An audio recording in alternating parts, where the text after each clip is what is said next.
Alright, magandang gabi na ho sa lahat natin ng mga viewers Luzon, Visayas at Mindanao all over the world. Welcome naman sa ating panibagong video, panibagong reaction, mga ka-action, mga kakampeng. Eto na ho mga DDS. Eto na ho. Mismo na si Atty. Vic Rodriguez ang magpapatunay ho sa inyo. Doon sa mga nagpapakalat ng maling impormasyon at kinakalandakan at talagang proud na proud ho kayo. Eto na ho, mismo na ang kapwa nyo DDS ang magpapatunay sa isang kasinungalingan na pinapakalat nyo sa social media. So, kahapon nga ho mga ka-action, mga kakampeng, no? Anyway, na-ipack-check na ho natin yan sa Facebook ko, no? Pero gusto ko lang ho na i-share ho ito sa inyo na mismo ito si Atty. Vic Rodriguez na talagang taga-suporta ng mga Duterte, siya na ho talaga ang nagpapatunay dito mga ka-action, no?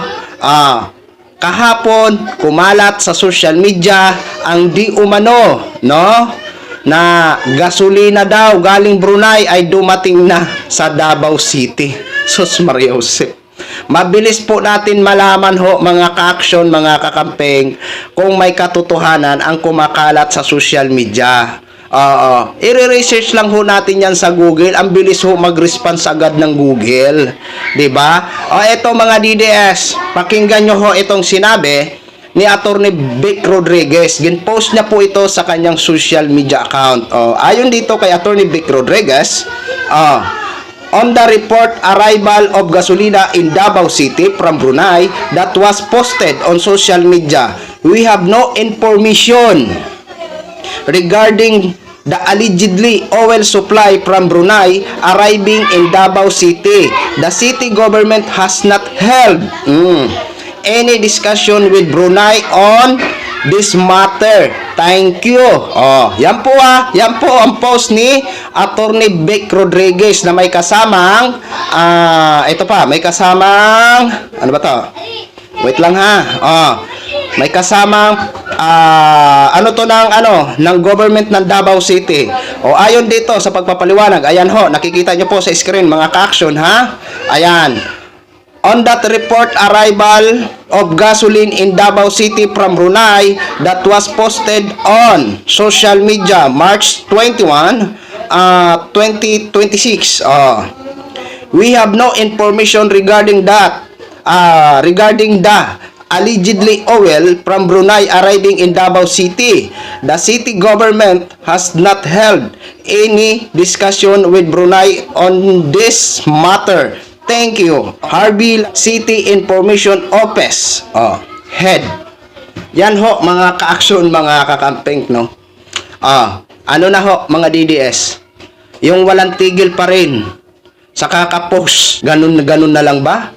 Kadali ang bumili ng gasolin mula sa Brunei?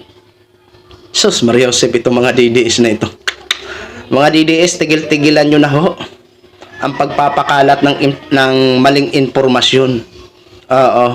Alam namin na talagang ginusto nyo lang yan para kayo kumita. Totoo naman po yan mga ka-action. Yan naman po talaga ang ano dyan. Wala ho silang paki. Kahit masira na ang pangalan ng kanilang iniidolo, basta kumita ho sila. Diba? Okay naman sana kung totoo eh. Dahil malaking tulong ho yan sa ating mga kababayan na mga Davaoeños. Pero itong puro na lang kasinungalingan, tulad ng di umano nagpadala daw si Basti ng eroplano, kasinungalingan din ho yun. Baka mismo nga mga kaibigan ko sa Davao naniniwala sa mga ganito. Kasi yun, masyado din mapaniwala. Tamad din yun mag-research. Ito yung mahirap sa mga DDS. Kung ano ang napanood nila, kung ano ang nabasa nila sa social media, yun na agad. Alam nyo agad ang i-reply, maraming salamat. Yan ang gusto namin. Action agad. Sus Maria. So yun lang ho mga ka-action, mga kakampeng, no, share ko lang ho sa inyo yan.